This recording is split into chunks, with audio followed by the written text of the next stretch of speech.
part of major I-95 highway collapsed in Philadelphia after tanker truck fire. Let's dive into the details, shall we?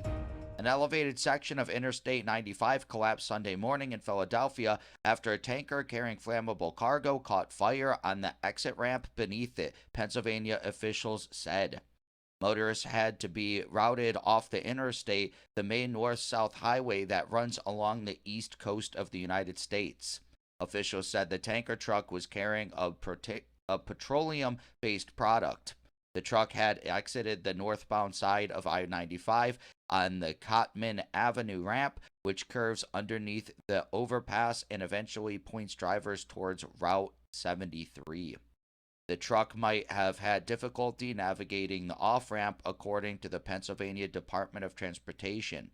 It isn't known whether other vehicles were involved.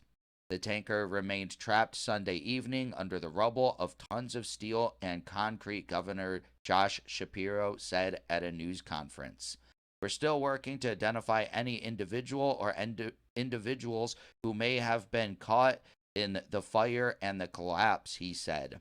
The fire broke out at roughly 6:20 a.m., officials said, and it took first responders about an hour to get it under control.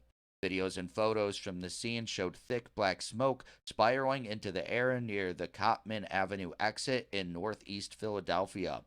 The northbound lanes of the elevated I-95 buckled and collapsed, and the southbound side is no longer structurally sound for traffic, officials said. The busy highway carries about 160,000 vehicles daily and is a crucial artery for commuters and trucks in the city. Heavy construction equipment has been brought in to clear the debris. The fire caused remarkable devastation, said Shapiro, adding that repairs will take some number of months. It's crazy how long it would take to repair this. Shapiro, a Democrat, said he would issue a disaster declaration on Monday that would allow the state access to federal funds to help repair and rebuild the roadway.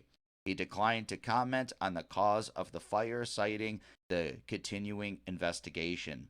State and city officials warned locals to brace for a difficult commute on Monday and over the future. Even so, the challenges will be real, PennDOT Secretary Michael Carroll said.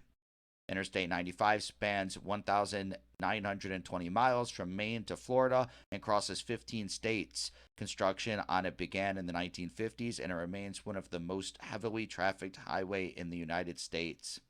In 2017, a portion of Atlanta's heavily trafficked Interstate 85 collapsed because of a fire. Nobody was hurt in that blaze, but it turned into a lengthy headache for one of the most congested cities in the U.S. The interstate collapsed at a central point in the web of roadways serving Metro Atlanta's roughly 6 million people and many businesses, including corporations based in the area such as Coca-Cola, Delta Airlines, and United Parcel Service. The Atlanta fire broke out below an overpass and a fenced-in area where Georgia's transportation department stored material. Interesting. Yeah, this is kind of crazy. I don't think very many people got hurt, if any, so that's really good news. But yeah, not good for traffic coming up. I think it's crazy that it would take so long. I read in other articles that they said that they're going to try to do a temporary structure or something. I don't know why that would even take that long to really put into place if you really did some rapid response. But you know how government is. They're going to take a million years to investigate it, just for the investigation to get done. It's going to take probably a month just to do that, at least weeks. So they're going to do that, and then they're going to go test the structure and everything on the sides, because I read that the structure around it could also been damaged in the fire. And this collapsed because it's basically they don't make them to, withstand fires because they never happen. So, yep, it just collapses because, yeah, it's not meant to handle fire. But yeah, the area around it, they're probably going to want to take all that out and everything. But a temporary structure to me seems like it would be pretty straightforward to do. But again, this investigation is probably going to take forever. And then, yeah, and I guess they'll start trying to rebuild it. But it's going to probably be hard to rebuild if there's a temporary structure there. I don't know.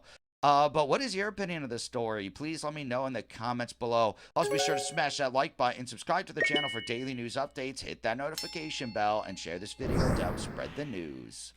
Thank you so much for watching, and I'll catch you in the next one. Peace out.